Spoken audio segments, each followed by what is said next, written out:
logic needs to start with suppositions, presuppositions.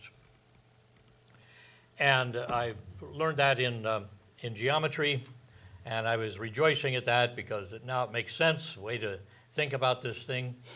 And yet today, people are imagining, oh, you go by faith, but we go by fact, and nothing is further from the truth. My conversation went something like this. Well, you go by faith, we go by fact. Oh, in fact, so you've proved this. Yes.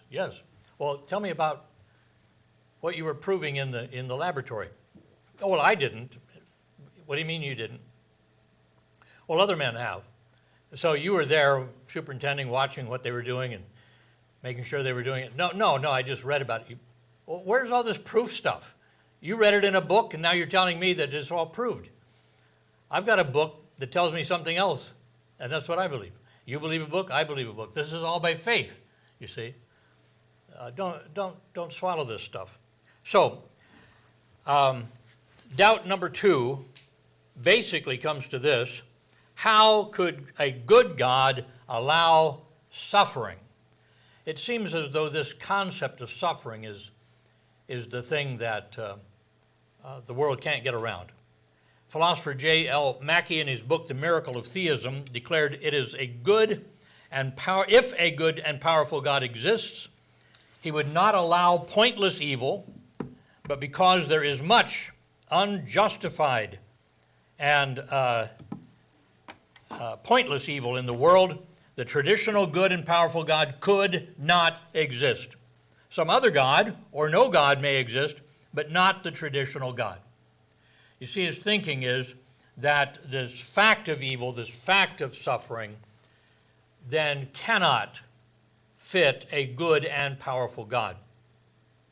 So their emphasis is on pointlessness and unjustifiable. Hillary, an undergraduate English major in New York, said it this way: God allows terrible suffering in the world. So he might be all-powerful, but he's not good enough to end evil and suffering. Or else he might be all good, but not powerful enough to end evil and suffering. Either way, the all-good and all-powerful God of the Bible couldn't exist. And this was an email survey that she responded to. So again, notice the emphasis on suffering. As we'll see, this argument is not used much anymore. However, the essence of it is the final argument used by atheists, and the one that our Reformed friends especially, who seem to be the ones that are directing this fight, can't get around, because to them the idea of sovereignty of God means that God is actually doing all of this, and it's not man. So they see no other way around this. Well, Ravi Zacharias, now disgraced after his death, found out he was not living as he should, but his logic is still true. The biblical worldview is the only one that accepts the reality of evil and suffering while giving both the cause and the purpose, while offering God-given strength and sustenance in the midst of it. And we'll get into this because I want you to see this morning the 6 false presuppositions. These are their concepts that they have, and now they can be logical after they've made these presuppositions, you see, and not stray in logic from them. But we want to look at this.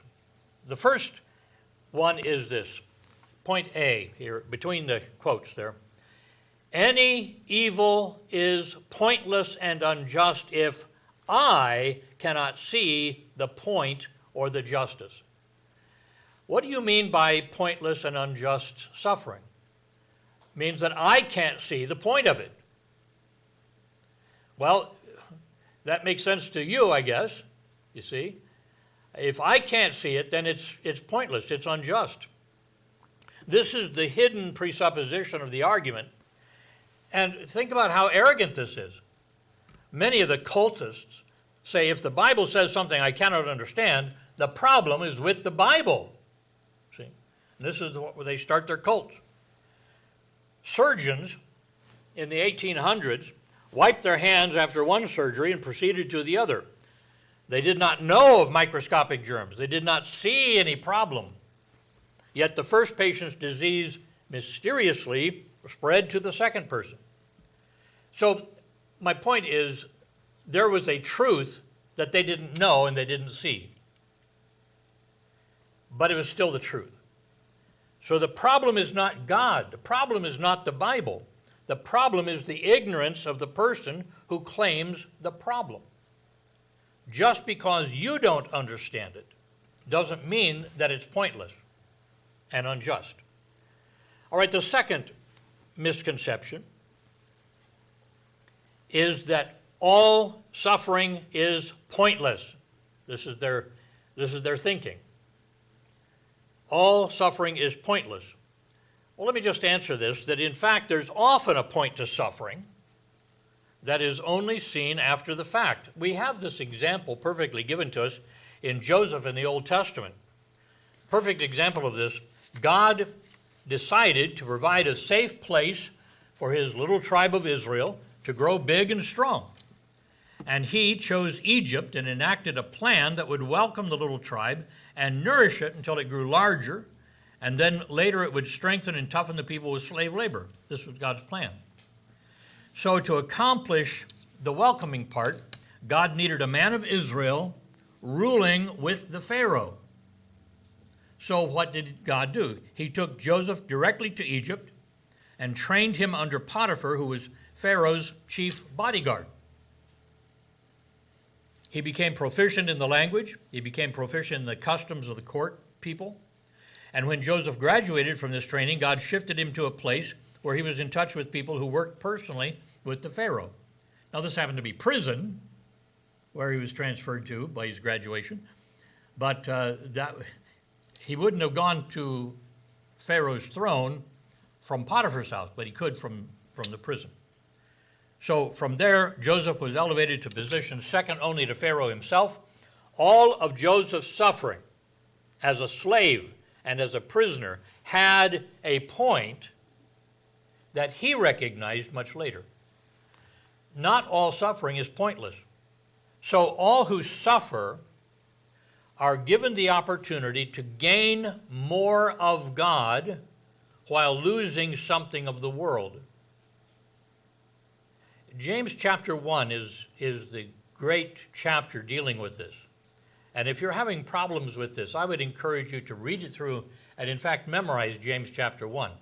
You will be quoting this to yourself the rest of your life. Very powerful concept. But it shows us how the believer may count it all joy and to grow through suffering.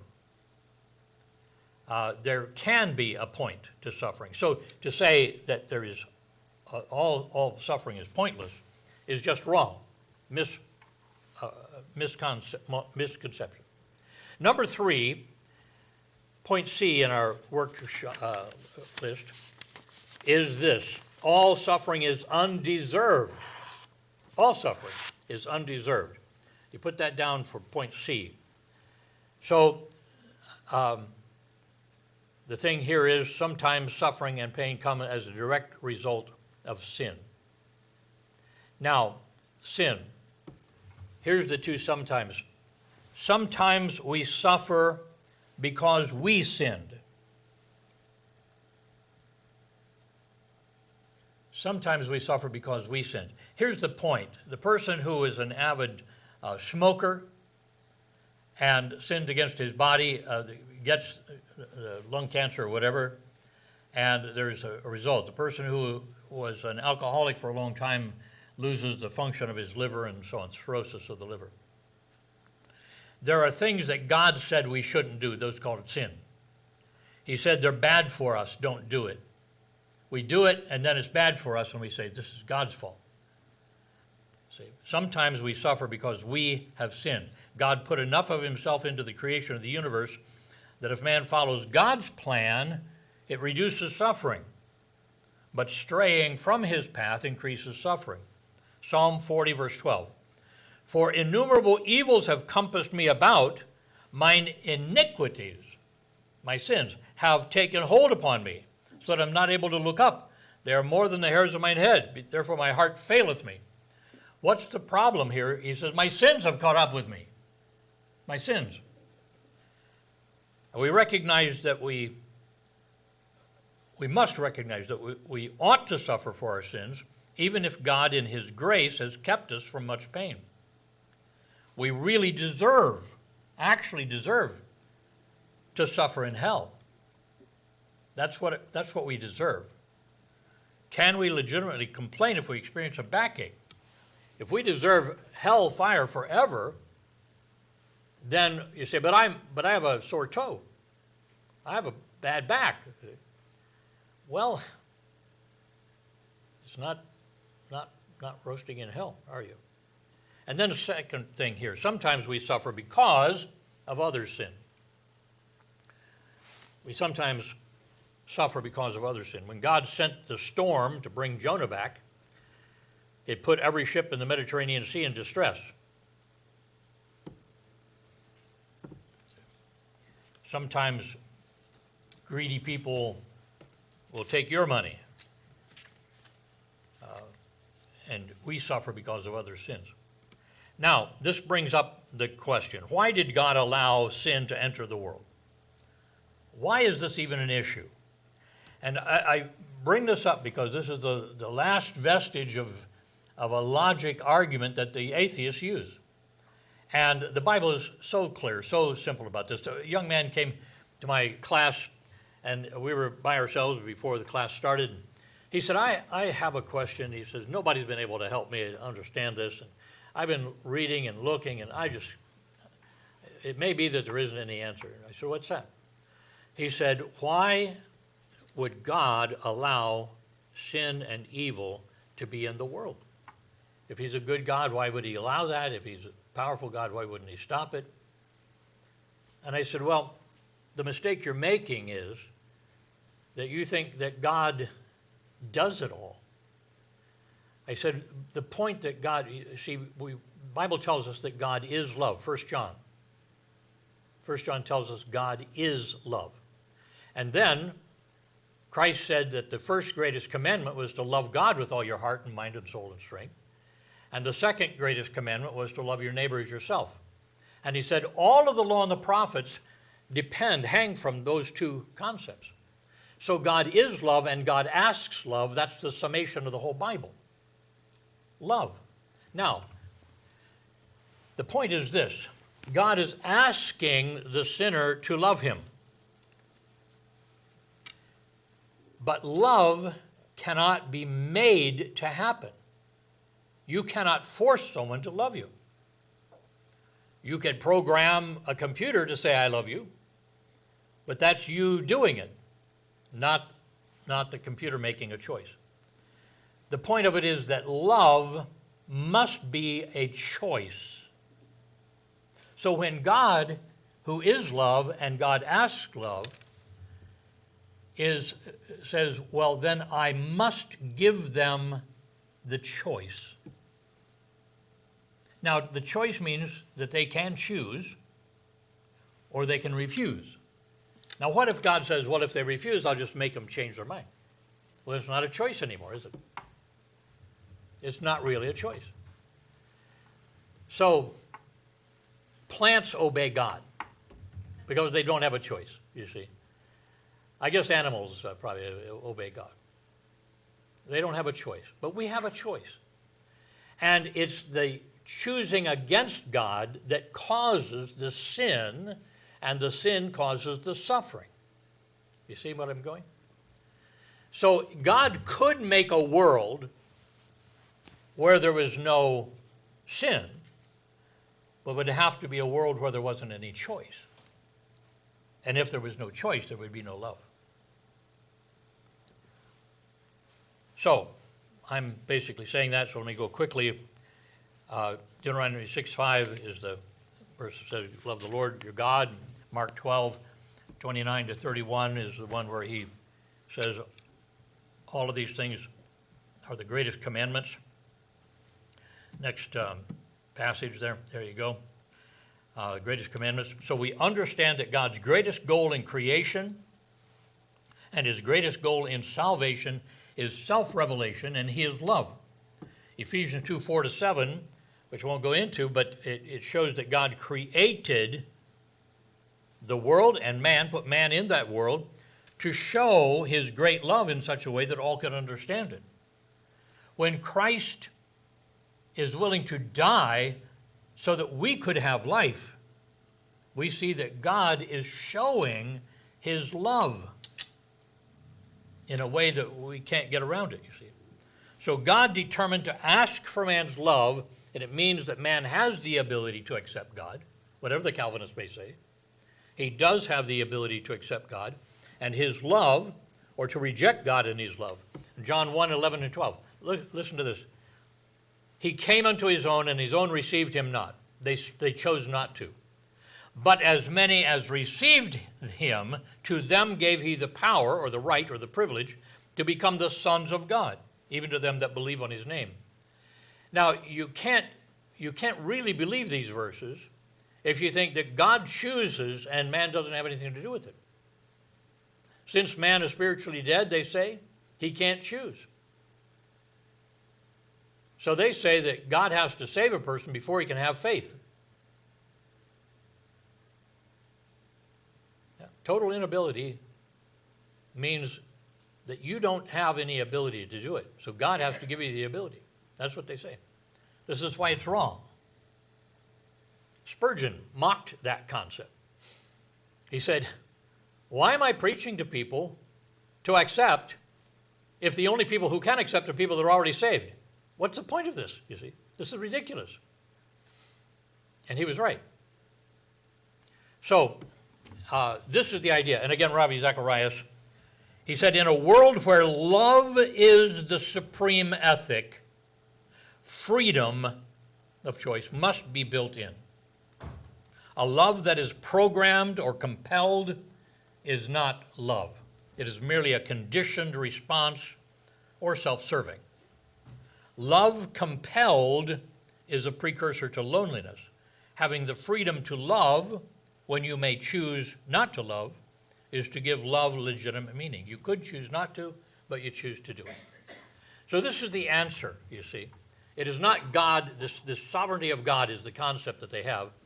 And that, they misuse the word sovereignty. Sovereignty means he's the boss, which means he can do whatever he wants. It doesn't mean that he has to do everything. That's not what sovereignty means, biblical sovereignty. So free will of necessity allows rejection and sin, but without free will, sin would not exist, but neither would love. You could program a robot, but it has no ability to choose love. Man's history demonstrates his selfish choice of sin that plunged mankind into pain and suffering in the beginning, and God's sacrificial love saving him out of all that pain and suffering at the end. So the greatest example of undeserved suffering is the suffering of Jesus Christ. He did not deserve suffering. He chose it to take our place. God entered into this fallen world and accepted the pain and suffering. And it was not easy for Christ. You remember sometimes Jesus has been unfavorably compared to martyrs who died with amazing strength and calmness. And Jesus asked God to take away this cup. The bearing of the cup means the cup of retribution for sin of mankind, of all mankind, was poured out on him, and he had to take that, which meant separating himself from God the Father. And this was nearly an unbearable thought. So Jesus truly suffered as no man could ever suffer. The very paradox of the life giver dying should make it clear that his suffering was greater than anyone else. Jesus accepted the undeserved suffering to accomplish his great task. And we read this in Hebrews 12:2. Looking unto Jesus, the author and finisher of our faith, who for the joy that was set before him endured the cross, despising the shame, and is set down at the right hand of the throne of God. So some of us may have the opportunity to suffer to bring others to the saving knowledge of Jesus Christ, we will then be conformed to the image of Christ, won't we? We may suffer to bring the message to others. All right, I've had to hurry through that, but let me give you the fourth one. Point D, suffering rules out God. This is a misconception. This is a presupposition. If there's suffering, can't be God. Suffering rules out God. Point D. Now, the question I want to ask is, why does anyone believe people ought not to suffer? Why do you think this is true? In the popular theory of evolution, the strong overcome the weak, right? They eat them. The process that demands death and destruction and violence. It would seem that the evolutionists should consider this essentially natural. Violence, mayhem, taking of life. This is the way of progress. They should be considering this the normal way. So why does the atheist think suffering is so terribly wrong and unjust? I mean, think it through. The non-believer in God has no basis for being outraged at injustice. To be shocked at unjust suffering is to assume there is a standard beyond the natural. There's some standard we're breaking if we cause suffering. See? Why? Believers are shocked by suffering because we have an internal and supernatural idea of how we ought to live in peace and in justice. But this assumes God, you see. The unbeliever says there is no God. So if the believer has a problem with suffering because it seems God could have stopped it for love's sake, the unbeliever has a problem with suffering because he should be encouraging it for evolution's sake. Suffering rules out God. Why are they thinking this? You see, they're borrowing a life concept from the Christians, where we see how God would like things to be. Then the fifth one, point E, a misconception. Less good is more evil. If I have less good than you, it's an evil for me. If you have more than I do, it's evil for me. So, is pointless and undeserved suffering sickness instead of health? How about death instead of life? Inability instead of ability? Pain instead of pleasantness? Is this actually suffering? If a child becomes sick or a mother dies, God is blamed as not good or not powerful. But in reality, this is a strong example of self-centeredness. This is the essence of ungratefulness. In fact, less good is not the same as more evil. Bill Gothard, years ago, told us a story. This is a made-up story, but here's the story. A man walks up to your house one Saturday morning and hands you $1,000 in cash. Okay, what's going on here? It's just for you. It's mine to give. I want you to have it. No strings attached. He just wants you to have it. Well, you are very grateful. But you set it aside because what's the second shoe going to, drop the second shoe. The next week he comes again and gives you another 1,000. This continues for 3 months. Every week you get $1,000 free. You begin to change the way you live. You buy an expensive car knowing you can afford the payments with your extra cash. The first Saturday of the 4th month, you're waiting on the front porch for the man to arrive, and you watch him coming down there, and you watch him walk right by your house and up to your neighbor's house and give him the $1,000. You cup your hand to your mouth and you yell, "You dirty thief, give me back my $1,000. Was it yours? Was it ever yours? You see? It was only yours because he gave it. Every day, God gives you life. Every day God gives my wife life. If tomorrow he takes that away, it does not diminish what he has given all this time. And my gratitude to God for the gift of life for her. Will I be upset? Of course. But I can't be mad at God because he has given her to me all these years. And it was his to give or to not give.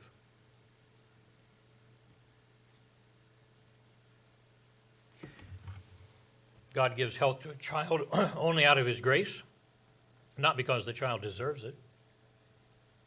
One day he does not give that health. Has God become impotent? God gives a mother the gift of life every moment of every day. One day he withholds this gift. Is he now bad? God gives you financial ability. Are you handling your money in such a way as to please the giver? If he, for his own reasons, withholds those finances for a while, has he stolen from you? Job saw this fact. Job 2:10. But he said unto her, his wife, Thou speakest as one of the foolish women speaketh. What? Shall we receive good at the hand of God? And shall we not receive evil? Here, evil means bad things, catastrophe. In all this, Job did not sin with his lips. So let me ask you this. Are you really experiencing unjust suffering if in the midst of many blessings you suffer a backache? You learn of a child in India who lives in a cardboard box and finds food in the scraps thrown out by others. The child has food and shelter. But compared to us and others, it's very low class. Is it actually evil if one person does not have as much as another? Is it evil? Is having less greater evil? They say no. People advise abortion to the mother whose developing child is found to have Down syndrome or something. They say the child will suffer in quality of life. Well, this is quality of life compared to what? My personal quality of life suffers compared to Bill Gates. Sad face. For many, suffering is not really an absolute thing, but only relative to the blessings of others. We're suffering in this land if we don't have as much as somebody else. Number 6. All evil must be stopped by God. Point F. All evil must be stopped by God. This is a misconception. Perhaps we should ask if much evil could be stopped if people resisted it. Is there another way to stop evil? When Israel was ruled by God's laws, there was a death penalty for sexual immorality. Deuteronomy 22 to 26, a long passage, but follow through this because you're going to see how God argues this. He says, if a man be found lying with a woman married to an husband, then they shall both of them die. Because this was a capital offense in Israel when God was ruling it. Both the man that lay with the woman and the woman. So shalt thou put away evil from Israel. Now, he makes some cautious changes here. If a damsel that is a virgin be betrothed unto an husband, and a man find her in the city, crowded city where a lot of people are, and lie with her, then you shall bring them both out into the gate of the city, and you shall stone them with stones that they die. Now, listen to this. The damsel is guilty here because she cried not being in the city. You catch that? If she was screaming her head off, somebody would have come and investigated and got this thing stopped. And the man, because he hath humbled his neighbor's wife, the one she was betrothed to. So thou shalt put away evil from among you. But, here's the difference. If a man find a betrothed damsel in the field, away from the city, see, and the man force her and lie with her, then the man only that lay with her shall die. But unto the damsel thou shalt do nothing. There is in the damsel no sin worthy of death. For as when a man riseth against a neighbor and slayeth him, even so is this matter. She was sinned against. You don't kill her. She couldn't cry out for help. See? So it was the damsel's cry against evil that saved her life in the eyes of the law. People allow evil to grow when they do not resist it. And we're told this, James 4:7b, resist the devil and he will flee from you. We'll say, be silent or I'll shoot you. You scream your head off. Ask God to protect you. Call out the name of God. Bring God before the eyes and the ears of this person. Usually people are afraid to resist, but remember that fear, being fearful in this way, is sin. Revelation 21:8, but the fearful and the unbelieving and abominable and murderers and so on shall have their part in the lake that burneth with fire and brimstone, which is the second death. The reasoning in this is that fear chooses action based on fear and not based on what is right. Israel was told to walk through the Red Sea with walls of water on either side. What's holding it back? We don't know. When will it fall? I don't know. Just walk between those walls. Really? Walk by faith. Joshua is told to fight the battles with strength and courage. He was not a trained warrior. He was a slave like everybody else in Egypt, you see. He knew how to carry bricks. Both of these commands seem to invite death, and fear would have disobeyed. Abused wives must resist evil by taking the abuser to the law. It's not wrong for you to take this person to the law. They shouldn't be doing this. And so it's not your authority to take matters into your hands. You go to the authority over them, you see. A man or woman being attacked must resist evil by crying out. All through the Bible, you find that when God came to bring judgment, it was because the cry of the evil had raised up to heaven. But what if nobody's crying out against the evil? Then the judgment doesn't come. This is to be done for God's sake. You cry out against this for God's sake, instead of being submissive and silent for fear's sake. Fear says, well, that would be foolish. But often the very way of God seems foolish to worldly thinking. Yet in every situation, your question must be, what is the right thing to do? Throw yourself into doing the right thing and trust God to stop the evil. So with this, we have 6 misconceptions that change the way people think about these things. And I hope that this will steel you up against the concepts. What's wrong with this world? It's God. No, what's wrong with this world is man not doing what God has said. All right, let's bow for prayer.